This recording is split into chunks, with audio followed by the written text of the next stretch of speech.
Good day to all. You are running a loss-making company, bugged up with day-to-day problems, stress, lenders call, repayment of your loans. Myself, Namit Kumar Chaudhary, a financial and management consultant, will explain you today how to restructure your business operations that will help you to come out of the critical situation which you are facing. These informations are very critical for SMEs and MSMEs sector because the companies, they are doing their best, but still due to various issues in their operations, in their manufacturing, they are not making enough profit. And when you don't have enough profit, you cannot pay your lenders, you cannot pay your creditors, and here starts the big problem. Today I will take you through key focus areas on which you can work and try to improve the financial situation of your company. So let's start. The first key step is to hire a consultant who had worked in various sectors, means minimum 2, 3, 4 sectors for a long period over different positions, and he has a full idea about production, finance, marketing, means all levels of the company. He had spent some time, उनको सारा idea हो, सारा knowledge हो, so that he can identify what are the issues in your company, कौन से critical areas हैं जहां पे आप lack कर रहे हैं, और accordingly he can advise you, he can try to improve the situation. आपके साथ यह situation आ सकती है कि आपको hesitation हो कि मेरा business है, I know everything, but sometime it happens. You are trying your best day in day out, but still things are not changing. So one push from outside, यहाँ पे वो consultant हो सकता है. That can be a game changer. तो hesitate नहीं करें. अगर काफी टाइम से चीजें चेंज नहीं हो रही हैं, काफी टाइम से टर्न अराउंड करने की कोशिश आप कर रहे हैं और ऐसा नहीं हो रहा है, तो look for a good consultant और उसको आप इंगेज करें, इन्वॉल्व करें, and you can try it.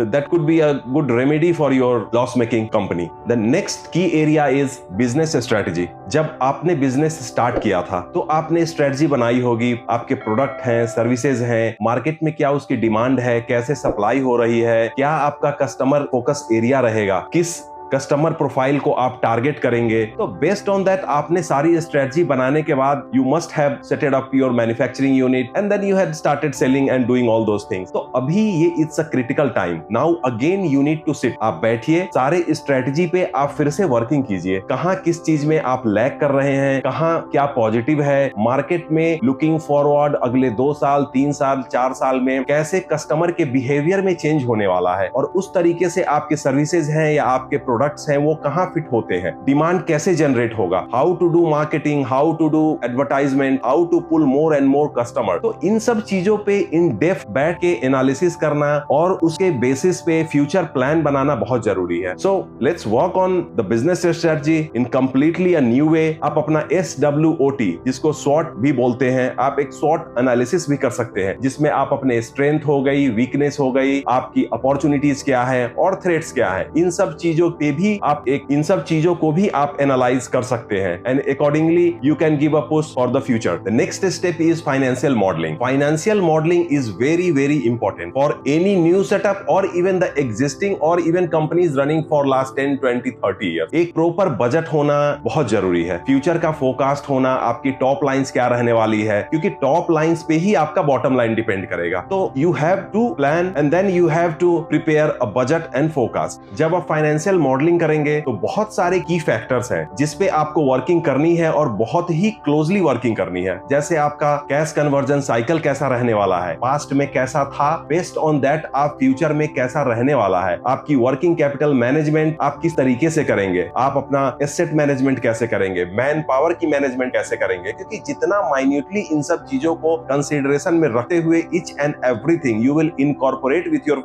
Budgeting and forecasting, that will help you. आपके पास बेसिक फिगर्स रहेंगे हर चीज के, and accordingly you have to go through. तो यह बहुत ही जरूरी है कि आप मिनिमम 4 to 5 इयर्स का एक कंप्लीट फोरकास्टिंग बनाएं, अपने कंसल्टेंट के साथ बैठ के उसको एनालाइज करें एंड देन आगे मूव करें. The next key focus area is system and process. किसी भी ऑर्गेनाइजेशन के लिए यह बहुत जरूरी है कि वह एक सिस्टम डेवलप करे इंटरनल. हर डिपार्टमेंट, या हो प्रोडक्शन हो या मार्केटिंग हो या फिर अकाउंट्स हो, हर डिपार्टमेंट्स के लिए, हर वर्क के लिए एक सिस्टम होना चाहिए और एक प्रोसेस प्रोसेस बहुत जरूरी है, सो दैट कि person will change but system and process will stay the same. That will help you to cut the variations और क्वालिटी वाइज कोई भी डिफिशियंसीज या वेरिएशंस जो आते हैं वो नहीं आएंगे। The first thing you need to do is to analyse how you are doing the thing. एक बार आपने उसको एनालाइज किया, फिर आप की एरियाज को आइडेंटिफाई करेंगे कि किस एरियाज हैं, किस एरियाज में आप लैग कर रहे हैं, कौन कौन से ऐसी प्रोसेसेस हैं जहां पे स्मूथली फ्लो ऑफ वर्क नहीं है। आप टेक्नोलॉजी और ऑटोमेशन का कैसे यूटिलाइजेशन कर रहे हैं, उसका डे टू डे वर्क में क्या कैसे आपने इनकॉर्पोरेट किया हुआ है, क्योंकि इन सब चीजों का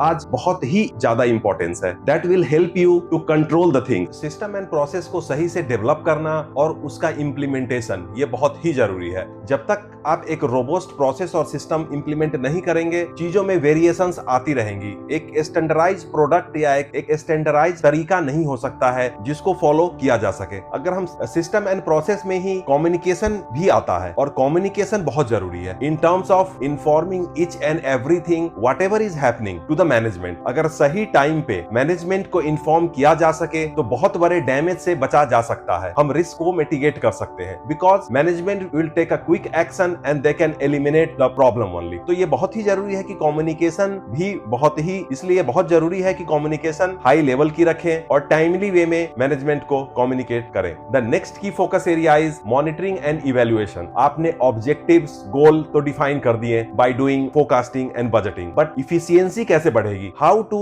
इंप्रूव द प्रोडक्टिविटी। इसके लिए केपीआईज और KRA can be game changer. तो आपको केपीआई भी डेवलप करना पड़ेगा। आपको केआरए, हर की रिस्पॉन्सिबल पर्संस जो हैं उनका आप केआरए डेवलप कीजिए, और इससे उनको रिस्पॉन्सिबिलिटी और authority. With this KPI and KRA your managers will be more accountable and responsible. अगर कुछ चीजें नहीं होती हैं then they are accountable, so sometime they will take their own decision and try to keep things running instead of holding and sitting. तो ये बहुत जरूरी है। डेटा एनालिसिस, हमारे पास datas day in day out आएंगे, डेली वीकली डेटाज आते हैं, तो उसका भी एनालिसिस हमें टाइम टू टाइम करते रहना पड़ेगा, जिससे कि अगर कुछ भी प्रोडक्शन में या सेल्स में किसी भी तरीके की कोई चेंजेस आते हैं तो data can tell us, data speak itself, volume. तो इन सब चीजों को हम एनालाइज करते रहेंगे तो हमारे पास रियल टाइम में अपॉर्चुनिटीज रहेंगी कि चीजों को कैसे चेंज करके और थिंग को बेटर किया जाए। इसमें स्टाफ ट्रेनिंग भी बहुत जरूरी है। आपके जो भी स्टाफ है, आपके जो भी टेक्निकल स्टाफ है, मैनेजर्स हैं, टाइम टू टाइम क्या किस एरिया में वो लैग करते हैं,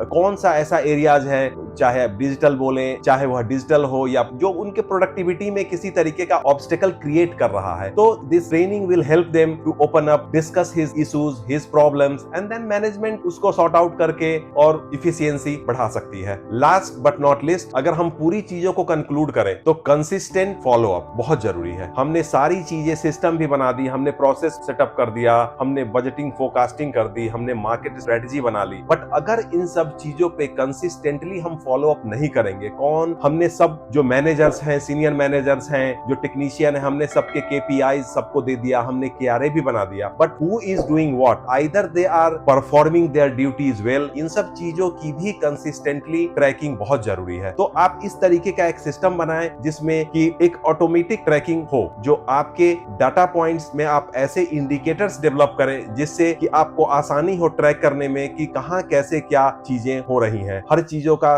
शेड्यूल बनाएं और उस शेड्यूल को प्रोग्रेस रिपोर्ट से ऐड करें, सो दैट कि अगर कुछ शेड्यूल से पीछे चल रही हैं चीजें, it means somebody somewhere is lacking. इस तरीके से इंटरकनेक्ट करके डिपार्टमेंट को कनेक्ट करें, डिफरेंट मैनेजर्स को कनेक्ट करें, so that one department, one person should push other to perform their duty well. इन सब छोटी छोटी चीजों को माइन्यूटली ऑब्जर्व करके, इसको इंप्लीमेंट करके, इसमें चेंजेस करके आप एक टर्न अराउंड स्टोरी बना सकते हैं। बहुत सारे ऐसे डे टू डे ऑपरेशंस में बॉटलनेक सिचुएशंस आएंगे जहां पे मिड लेवल या नीचे के जो भी आपके स्टाफ है, he can not take decision. तो एक प्रॉपर कम्युनिकेशन का मैकेनिज्म रहेगा जिससे कि चीजें, ऐसी बॉटलनेक सिचुएशन कुछ भी आती है तो उसको मैनेजमेंट के पास टाइमली मैनर में पहुंचाया जाए, so that management can take an appropriate decision in quick time and resolve the situation. तो जैसा हमने डिस्कस किया, इन की एरियाज पे आप फोकस करके इफिशियंसी बढ़ा सकते हैं, प्रोडक्टिविटी बढ़ा सकते हैं, and at the end all this will translate to your profitability. अगर आप अच्छे से प्रोसेस के साथ, सिस्टम के साथ प्रोडक्टिविटी आपकी हो रही है,